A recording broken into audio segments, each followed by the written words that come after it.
Beijing gearing up for its annual political season known as Two Sessions. It begins this weekend and it's likely to shape domestic and international policies for years to come. We are talking to newsmakers and business leaders about China's role on the global stage. And in this edition, China's new vitality, Francis Kuo speaks to Robert Hormats, a visiting lecturer at Yale University and former U.S. Undersecretary of State for Economic Growth, Energy, and the Environment. And he touched on how the world can benefit from China's post-COVID reopening. Growth in China certainly is a way of encouraging and supporting and stimulating growth in other parts of the world, particularly in East Asia and Central Asia, which are very close trading partners with China, as you know, but also in the United States and elsewhere. China's a huge economy, and it is both an exporter and an importer. So China's supply chain can be beneficial to other countries that need components made in China, but Chinese demand can be very helpful to suppliers in various parts of the world that sell to China and have found it difficult to sell in a low growth environment that's impeded by closures due to COVID. You touched on my next question, which is the global supply chain that really suffered during the pandemic. We're starting to see that, slowly coming back to normal. So if we can touch on that a little bit more, how China's recovery will help ease some of those issues that we saw during the height of the pandemic. Well, I think that supply chains in general are something we've taken for granted for a number of years all around the world.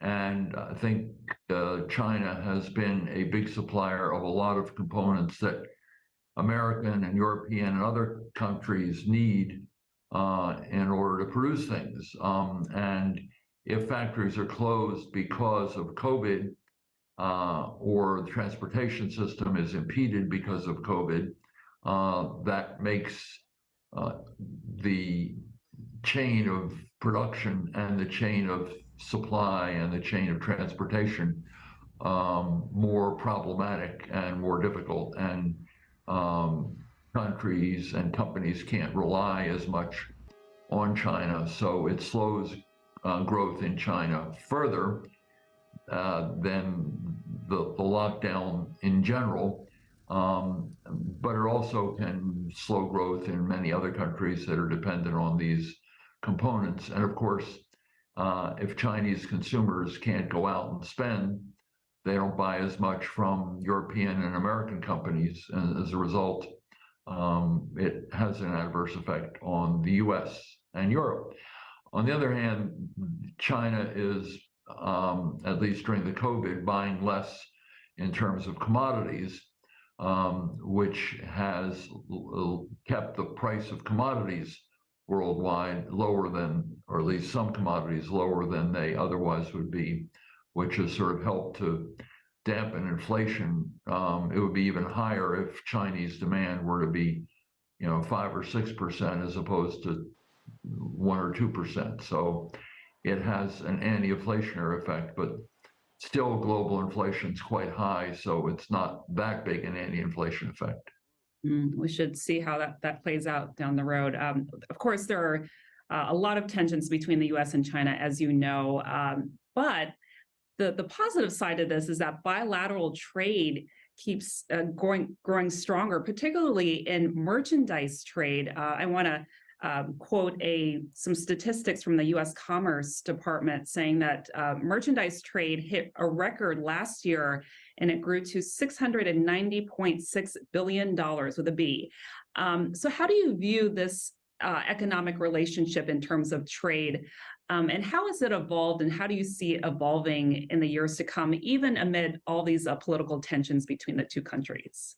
Well, there are many dimensions. It's a complicated question.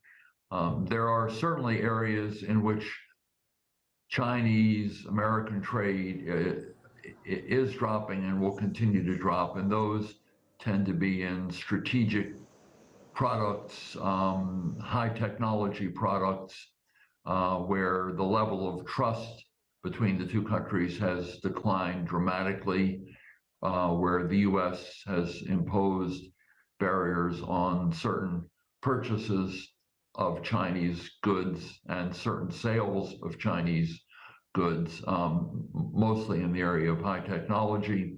And the U.S. is also contemplating restrictions on American investment in certain areas and sectors in China.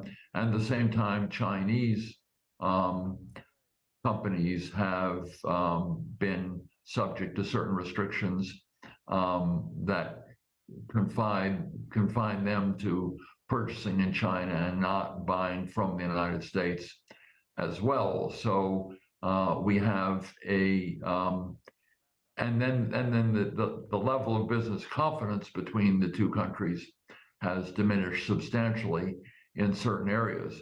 On the other hand, as the Commerce Department points out, trade has increased. So it's increased in areas where there are predominantly consumer goods involved, or agricultural goods, or goods that don't relate to the security of one country or the other, or don't relate to advanced high technology, where I think the barriers are growing and will continue to grow. And I think that is the area where the trade will slow and probably diminish. So it's sort of a dual picture, if you will.